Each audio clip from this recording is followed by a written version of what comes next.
Ini sudah masuk karena mati lampu itu apa? Karena air dan masuk.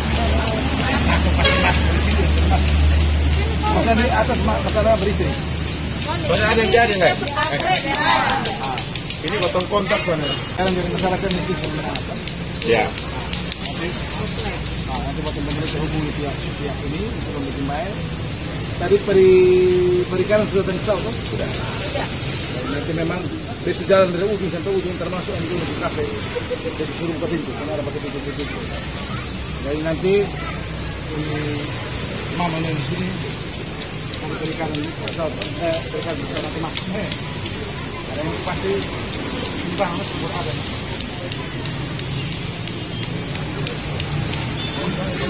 Jelas perikanan sudah sampai kita. Apakah ada yang berkuah kapan?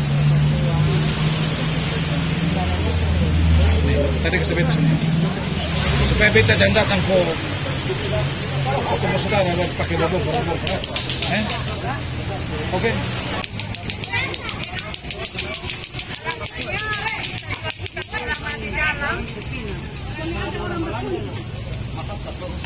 Dua-dua sini. Mari mereka di sini.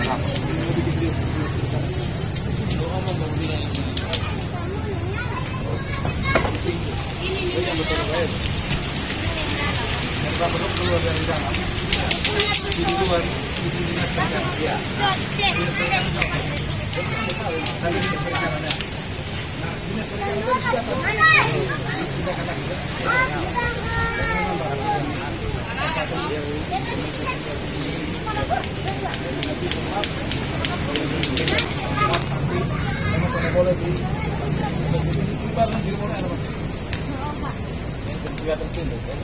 Tapi kan bilang sebelum baru masuk. Iya. Kan dia kan sudah bilang sekarang. Kata Abang itu bukan suruh sekarang. Tapi dia berikan sebenarnya. Iya. Mata itu sudah tak tahu apa. Hanya bilang nanti masuk. Tahu.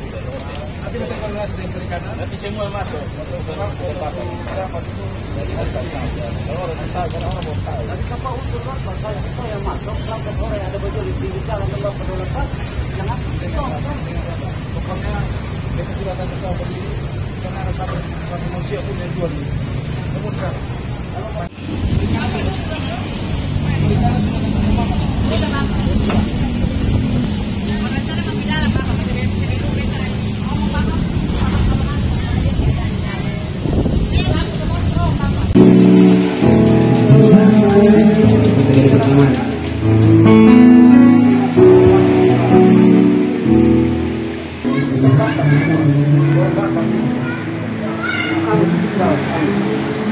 jadi orang makanya saya pagar itu untuk pengamanan.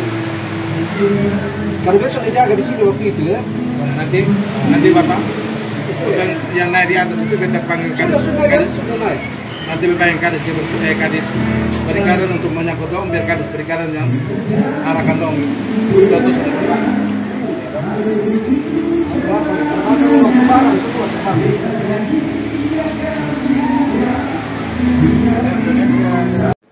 terkait penertiban teman-teman pedagang ikan atau penjual ikan yang ada di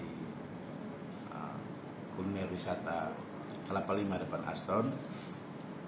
Warga memang semua sudah tahu bahwa pemerintah membuat kuliner wisata itu dengan tujuan para penjual ikan itu bisa menjajal ikannya di bangunan ada 4 itu yang disediakan oleh pemerintah. Namun pada kenyataannya yang kami temui adalah mereka berjualan di luar space yang disediakan oleh pemerintah, dan itu memang sudah sangat kelihatan sangat jorok dan kotor. Oleh karena itu kami dari pemerintah dalam hal ini Satpol PP diperintahkan oleh Bapak Pejabat untuk menertibkan teman-teman pedagang atau penjual ikan yang ada di kuliner wisata Kelapa Lima, terutama yang berada di luar.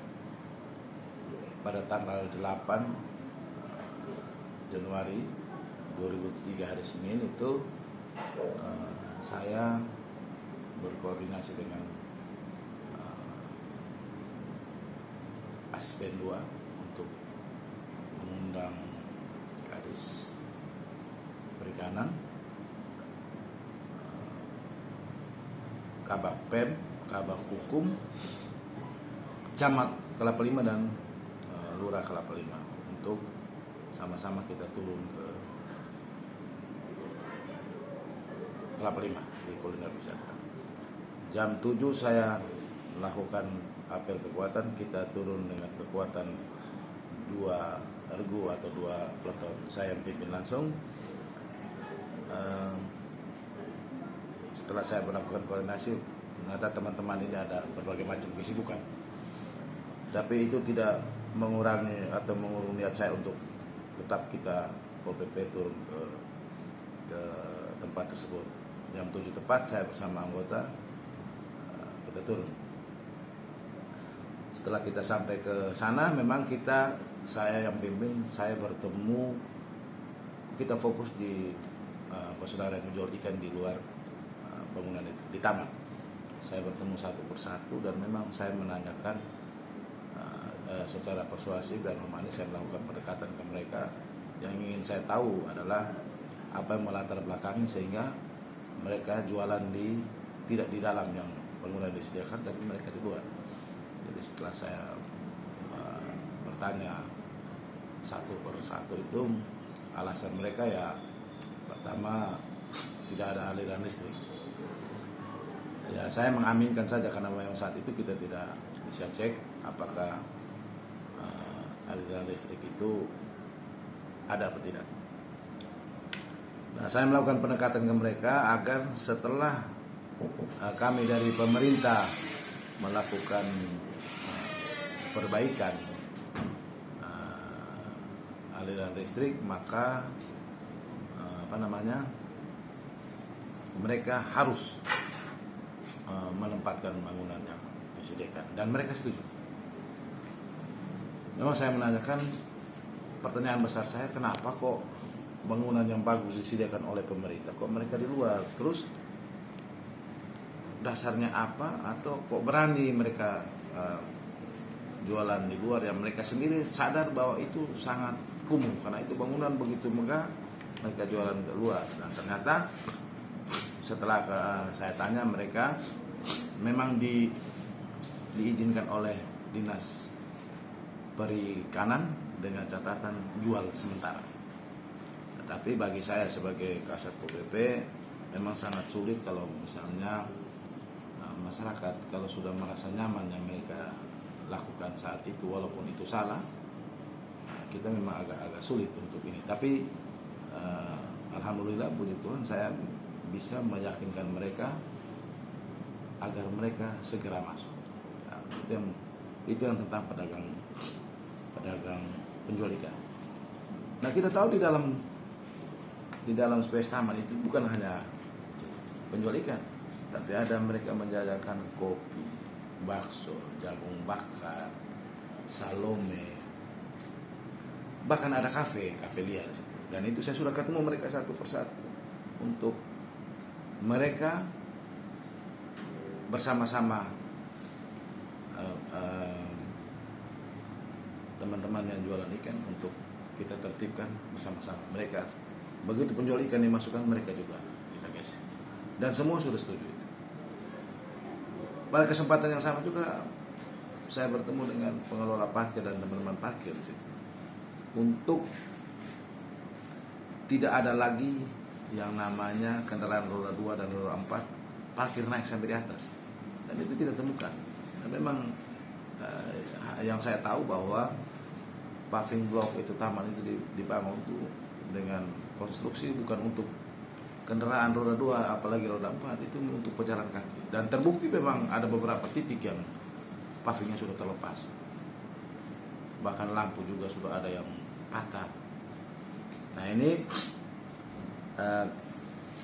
akan ditata kembali setelah mereka masuk. Nah kelanjutan dari hasil pantauan saya dan bernegosiasi dengan para penjual ikan, adalah alasan mereka adalah lampu. Nah, bagaimana lampu aliran listrik itu kita bisa memfasilitasi mereka agar mereka bisa masuk. Kemarin saya diperintahkan oleh Bapak penjabat untuk bertemu Kepala Balai Perumahan dan Permukiman tatkala melanjutkan memperbaiki atau menindaklanjuti keluhan atau alasan teman-teman penculikan. Dan kemarin juga jam 4 kita turun, dan mereka turun full team, termasuk ada saya sebagai kasih UBP, ada Pak Asisten 2, ada Kadis PU. Kita turun untuk memantau dan ketemu ternyata memang akibat badai aliran listrik banyak yang korslet. Nah itu saya sudah tanya langsung kepada Pak Kamale, itu menjadi tanggungan mereka untuk mereka perbaiki ya dalam waktu dekat. Kalau itu sudah balai sudah selesai melakukan perbaikan, saya harap saudara semua yang berjualan di sana, saya kasih BPP tetap persuasif untuk supaya sesuai janji kita, kesepakatan kita untuk masuk ke dalam dan masuk para pedagang yang tadi saya sebut, baik bakso, jagung, kopi, segala macam, itu juga saya sudah bertemu untuk mereka pindah, dan itu mereka tahu. Tapi yang paling penting adalah mereka yang berjualan di situ tahu persis bahwa itu salah. Yang kedua, mereka tahu persis bahwa ini kumuh. Yang ketiga, mereka tahu persis bahwa ini kotor. Yang paling penting, mereka sendiri sadar bahwa yang mereka lakukan ini sebenarnya keliru. Tapi alasan mereka karena masalah ekonomi, masalah perut, mereka lakukan itu. Tapi pemerintah, saya rasa kita sebagai pemerintah tidak boleh tinggal diam terkait persoalan itu. Terima kasih.